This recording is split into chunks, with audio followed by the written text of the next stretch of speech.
দুষ্টু রাজা প্রজাদের দিয়ে খালি খাটাতো, কিন্তু সেই সুখ বেশি দিনের ছিল না। প্রজারা মনে খুব দুঃখ পেত।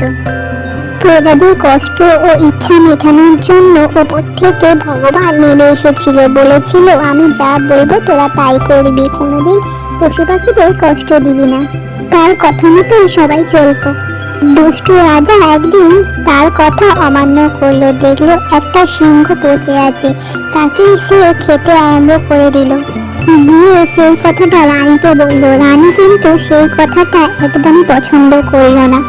রানী ছিল প্রজাদের দলে, কিন্তু সেই রানী দুষ্টু রাজাকে বুঝতে দেয়নি কথাটা, তাই মাঝরাতে প্রহরীদের দিয়ে তাকে বন্দি করে নিল। তারপর প্রহরীরা তার চুল কেটে তাকে বন্দি দশায় নিয়ে গেল। তাকে দিয়ে প্রচুর খাটাতো, যেমন সে প্রজাদের দিয়ে খাটাতো। সেই দেখে প্রজারা প্রচুর মজা পেত আর বলতো আমাদের মুক্তির দিন চলে এসেছে। রাজা তো রেগে গজগজ করে।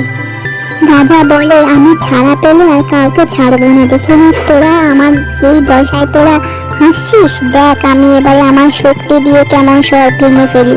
কিন্তু সে কিছুতেই সেখান থেকে বের হতে পারে না, সারা জীবন তার এইভাবেই বন্দি হয়ে কেটে যায়।